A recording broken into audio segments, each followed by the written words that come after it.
Hello everyone, मैं राहुल और आप देख रहे हैं ज्ञानमय क्लासेस। कैसे हैं आप सभी? खुश, हैप्पी?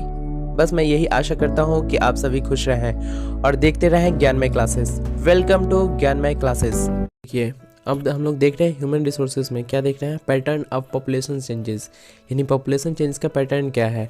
तो समझने की बात है कि पूरे वर्ल्ड में, पूरे विश्व में ये सब जगह एक ही जैसा पॉपुलेशन ग्रोथ नहीं है, ये वैरी कर रहा है, अलग अलग है।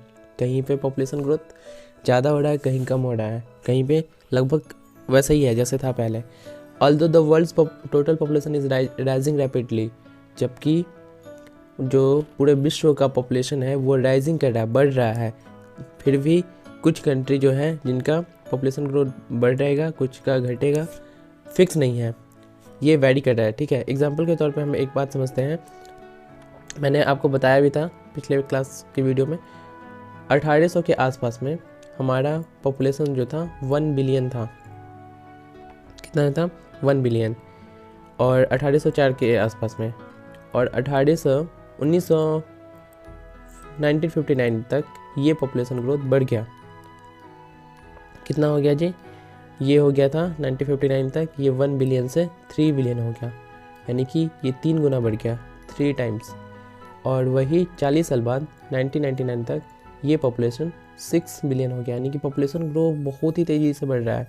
लेकिन बहुत ऐसे कंट्री है जहाँ पे पॉपुलेशन ग्रोथ बिल्कुल ही अलग अलग है। जैसे एग्जांपल के तौर पे हम लोग केन्या को देखते हैं। केन्या में क्या हो रहा है? यहाँ पे हाई पॉपुलेशन ग्रोथ है। क्यों? क्योंकि यहाँ पे बर्थ रेट्स हाई है, डेथ रेट्स भी हाई है, लेकिन बर्थ रेट्स यहाँ पे ज़्यादा ही है, हाई है। ठीक है, जबकि यूके में लो पॉपुलेशन ग्रोथ है। क्यों? क्योंकि यहाँ पे यूके एंड यूनाइटेड किंगडम, यहाँ पे बर्थ रेट्स भी लो है और डेथ रेट्स थोड़ा सा ज़्यादा है, इसलिए यहाँ पे पॉपुलेशन ग्रोथ वैसा नहीं है जो बाकी कंट्री में है। सेम ऐसा ही स्थिति है, कैसा है कहाँ पे? जापान में। जापान में पॉपुलेशन ग्रोथ माइनस में चल रहा है। वहाँ पे वो लोग आगे तो बढ़ने की छोड़ दीजिए, वो पीछे जा रहा है। जापान में, रसिया में, ऐसे इस प्रॉब्लम से भी बहुत सारी कंट्री जूझ रही है कि उनका पॉपुलेशन धीरे धीरे कम हो रहा है। पॉपुलेशन कंपोजिशंस के बारे में समझते हैं। ठीक है, पॉपुलेशन कंपोजिशन, जैसे आपने मेडिसिन लिया होगा तो मेडिसिन लेने के साथ आप चेक करते हैं, क्या चेक करते हैं कि वो मेडिसिन किस किस चीज़ का बना है, मतलब उसमें क्या क्या है, उसमें कंपोजिशन क्या है। कंपोजिशन को हिंदी में बोलते हैं संगठन। ठीक है, तो उसमें संगठन क्या क्या है, किस किस चीज़ का बना हुआ है, तो उसको बोलेंगे पॉपुलेशन कंपोजिशन। ठीक है, population composition is the structure of the population. Population composition क्या है जी? एक स्ट्रक्चर है किसका? पॉपुलेशन का, जनसंख्या का एक स्ट्रक्चर है। ठीक है, इससे हमें क्या पता चलता है? इससे हमें पता चलता है कि वो किस एज ग्रुप के हैं। ठीक है, उस पॉपुलेशन में सबसे ज़्यादा किस एज ग्रुप के लोग हैं, ये पता चलता है। साथ साथ में हमें पता चलता है सेक्स का मतलब क्या हुआ कि वहाँ पे कितने मेल हैं और कितने फीमेल है। उस पॉपुलेशन में मेल और फीमेल की संख्या को बताता है कौन? तो इससे पता चलता है पॉपुलेशन कंपोजिशन से। ठीक है, इसके अलावा हमें क्या पता चल जाता है? हेल्थ कंडीशन के बारे में पता चल जाता है कि वो लोग उस देश के पार्टिकुलर जिस देश के बारे में देख रहे हैं उनकी हेल्थ कंडीशन कैसी है, वो लोग किस लेवल पे हैं, हेल्थ उनकी कितनी अच्छी है। लिटरेसी लेवल क्या बताता है कि वो कितने एडुकेटेड है, उस देश में कितने % लोग एडुकेशन में हैं, कितने पढ़े लिखे हैं, किस लेवल का एडुकेशन है, ये सब बताता है। ऑक्यूपेशन यानी क्या? पेशा, वो कैसे कमाते हैं और उनका इनकम लेवल कितना है, वो किस लेवल तक पैसा कमाते हैं, क्या है उनका सोर्स ऑफ इनकम, सब कुछ हमें पता चल जाता है। किसका? पॉपुलेशन कंपोजिशन को समझते हैं तब। अब देखो, पॉपुलेशन कंपोजिशन को समझने का एक तरीका बनाया गया जिसको बोलते हैं पॉपुलेशन पिरामिड, जिसको हम लोग A6 पिरामिड भी कहते हैं। किसको? पॉपुलेशन पिरामिड का। यहाँ पे एग्जाम्पल में है पॉपुलेशन पिरामिड। ठीक है, पॉपुलेशन पिरामिड क्या है? तो पॉपुलेशन पिरामिड पॉपुलेशन कंपोजिशन को दिखाने का एक तरीका है, जिसमें हम लोग पता कर लेते हैं कि ये देखिए, ये एक पॉपुलेशन पिरामिड है। ऐसा पिरामिड अभी भी फेमस था। कब? विवेक बिंद्रा और संदीप माहेश्वरी दोनों लोगों में जो अभी कंट्रोवर्सी चल ही रहा है अभी, उसमें ये इस तरह के पिरामिड, लेकिन वो कुछ और पिरामिड बताता था। तो वो पिरामिड स्ट्रक्चर बहुत ही फेमस हुआ था, देखना कभी। यहाँ पे देखते हैं पॉपुलेशन पिरामिड में, हम लोग देखते हैं यहाँ पे, ये है इंडिया का पॉपुलेशन पिरामिड। इसमें देखो, इसमें क्या क्या है, इसमें एज ग्रुप इधर लिखा हुआ है, ये क्या है? इधर एज ग्रुप है, और नीचे क्या बताता है कि किस एज ग्रुप के कितने % लोग हैं टोटल पॉपुलेशन के। ठीक है, जैसे ये इंडिया का पॉपुलेशन का है ये, लेकिन ये डेटा जो है यहाँ पे जो पिरामिड है ये पुराना वाला डेटा है, 2011 के अकॉर्डिंग है। अभी आपको पता है कि नया सेंसस अभी नहीं हुआ है, प्रत्येक 10 साल में सेंसस करा देना। जनरली ये ऐसा कुछ संविधान में लिखा नहीं है, लेकिन जनरली हम लोग ऐसा सेंसस करवाते ही हैं 10 साल में, बट इस बार नहीं हुआ है। तो ये क्या है, पॉपुलेशन पिरामिड का एक स्ट्रक्चर। जैसे देखो यहाँ पे 0 से 4 ईयर में कितने % बच्चे हैं इधर बताता है, इधर वाला स्ट्रक्चर मेल को बताता है, इधर वाला फीमेल को डिनोट करता है। तो मेल देखिए कितने हैं, ये नीचे वाला परसेंटेज है ना 6.5% से थोड़ा सा कम है मेल, और इधर यानी कि जनसंख्या बच्चों की बहुत अधिक है, उससे कम हो गया 5 से 9 साल में उनका क्या परसेंटेज। और देखो यहाँ पे 75+ के ऊपर जाते जाते परसेंटेज बहुत ही कम हो गया टोटल पॉपुलेशन का, यानी कि 75+ में लोग बहुत ही कम जी रहे हैं। ठीक है, the percentage of the total population is subdivided into males and females. यहाँ पे ये बताया था कि total population divided into various group. जैसे पॉपुलेशन को हम लोग अलग अलग ग्रुप में, जैसे 5 से 9 साल के बच्चे के लिए अलग ग्रुप बना दिया गया, 10 से 14 साल के लिए अलग ग्रुप बना दिया गया। The percentage of the total population is subdivided into males and females. यहाँ पे देखिए इधर इसको 2 भागों में बांटा गया, इधर वाले मेल्स और इधर वाले क्या है फीमेल्स। ठीक है, प्रत्येक पॉपुलेशन पिरामिड में ऐसे ही बनाते हैं स्ट्रक्चर को। The shape of the population pyramid tells the story of population living in the particular country. ये क्या शेप बताता है कि उस कंट्री में कितने लोग हैं और कितने लोग किस एज ग्रुप में हैं, और किस एज ग्रुप में कितने फीमेल हैं कितने मेल हैं, उनका परसेंटेज वगैरह सब बताता है कौन, पॉपुलेशन पिरामिड। ठीक है, जैसे इंडिया का यहाँ पे दिया है the number of children below 15 years. 15 साल के जो नीचे के जो हो गया, यानी कि ये वाला ग्रुप हो गया आपका यहाँ वाला। ठीक है, the number of children below 15 years are shown at the bottom and reflect the level of birds.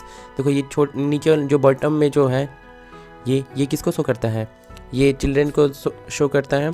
The size of the top shows the number of age people. ये ऊपर वाले जो कि इसको बताता है, ये वाला बताता है जो अबव 65 हो गया।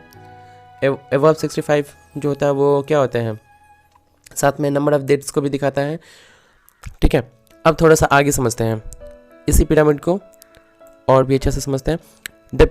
The population pyramid shows young यहाँ पे लिखना था, डिपेंडेंस। देखो यहाँ पे नहीं, ये ठीक है। पॉपुलेशन पिरामिड हमें क्या बताता है, ये वाला ग्रुप जो बताता है जो 15 साल के नीचे है, ये क्या है, ये डिपेंडेंट ग्रुप है, क्योंकि ये किसी ना किसी पे डिपेंडेंट है। और साथ साथ में जो 65 ईयर के जो ऊपर वाला ग्रुप होता है वो भी क्या होंगे, वो भी डिपेंडेंट्स होंगे। ठीक है, ये यंग डिपेंडेंट्स ग्रुप है, ये ओल्ड एल्डरली डिपेंडेंस ग्रुप है। ठीक है, ये लोग क्या कर सकते हैं, ये वर्किंग क्लासेस नहीं है, ये किसी न किसी अपने पेरेंट्स पे, और एल्डरली वाले किस पे, अपने बच्चों पे डिपेंडेंट होते हैं। ठीक है, तो ये लोग इकोनॉमिकली एक्टिविटी सेगमेंट में पार्टिसिपेट नहीं करते हैं। ठीक है, कौन कौन से ग्रुप, बिलो 15 और ओवर 65 ईयर्स वाले। ठीक है, अब देखिए यहाँ पे नेक्स्ट चीज़ क्या है, यहाँ पे 2 पिरामिड दिया गया है। एक किसका, आप इसको ध्यान से पहले देखो, एक केन्या का दिया हुआ है और दूसरा दिया है पॉपुलेशन पिरामिड ऑफ जापान। देखो यहाँ पे क्या पता चल रहा है, ये है केन्या का। देखो यहाँ पे बच्चों का जन्म तो बहुत ज़्यादा हो रहा है,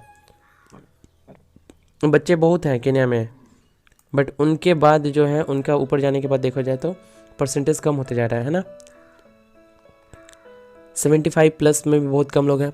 और ये है जापान का पिरामिड्स, और ये देखो इनका इसमें क्या हमें दिखाई दे रहा है, ध्यान से फिर से देखिए। केन्या में ये ग्रुप के परसेंटेज वाले लोग अगर देखा जाए जो वर्किंग क्लासेस है वो कम है, इनकी तो परसेंटेज बच्चों की ज़्यादा है डिपेंडेंट्स वाले, और ये भी तो डिपेंडेंट्स होंगे ना ओवर 65, तो इनका परसेंटेज देखो नीचे ये बहुत ही ज़्यादा बच्चे कितना परसेंट है, 20% यहाँ पे बच्चे दिखाई दे रहे हैं आपको। यहाँ पे देखिए 16%, यानी कि इनकी संख्या, बच्चों की संख्या यहाँ पे कहाँ पे, केन्या में बहुत ज़्यादा दिखाई दे रहा है। ठीक है, और सेम चीज़ अब जापान को देखते हैं। जापान में क्या दिखाई दे रहा है आपको, in Japan low birth rates make the pyramid narrow at the base. ठीक है, अब ये क्या बताता है कि जापान में, देखो केन्या में ये नीचे क्या है, ये बहुत ही फैला हुआ है ना केन्या में, इसका मतलब यहाँ पे बच्चे का बर्थ रेट बहुत ज़्यादा है। ठीक है, जबकि जापान में मैंने बताया था ना कि बर्थ रेट बहुत ही कम है, तो उसका देखो यहाँ पे दिखाई दे रहा है। कैसे, तो देखिए नीचे ये क्या है, नैरो है, जो बिलो ये फिर से आप देखो यहाँ पे, इधर देखो ये पतला सा है, नैरो है ना। नैरो क्या शो करता है कि यहाँ पे बेस जो है नीचे बॉटम, वो बताता है कि लो बर्थ रेट है। ठीक है, और डिक्रीज डेथ रेट्स, और ये इनका डेथ रेट्स भी बहुत ज़्यादा हो रहा है, और क्या हो रहा है, number of people is old, और ज़्यादातर लोग क्या है ओल्ड हो चुके हैं यहाँ पे, और बहुत ही इनका वर्किंग ग्रुप भी ठीक ठाक है, लेकिन वो सारे बहुत जल्दी ओल्ड होने वाले हैं। जबकि इंडिया में अभी के टाइम में पूरे वर्ल्ड में सबसे ज़्यादा यंग पॉपुलेशन जो वर्किंग क्लास वाले हैं वो इंडिया में है। ठीक है, अब बशर्ते गवर्नमेंट और कुछ इस तरह से एक्टिविटी हो कि सबको जॉब मिले। जॉब ही नहीं मिलेगा तो वर्किंग ग्रुप भी हमारा बेकार ही रहेगा। ठीक है, जैसे एग्जांपल के तौर पे बताना चाहता हूँ कि 2 देश हैं, एक है बांग्लादेश और एक है जापान। दोनों बहुत ही क्राउडेड है। ठीक है, तो वर्किंग ग्रुप होने से सिर्फ आपका देश का डेवलपमेंट नहीं होगा, वो वर्किंग ग्रुप के लिए जॉब होनी चाहिए। जैसे जापान में है, वो वहाँ के लोग लेबोरियस हैं, मेहनती हैं, उनके लिए जॉब भी है, और जिसके कारण वो जापान क्या है, वो बहुत ही डेवलप्ड कंट्री है। जबकि बांग्लादेश देख लो, पिछड़ा है ना भी। Thank you.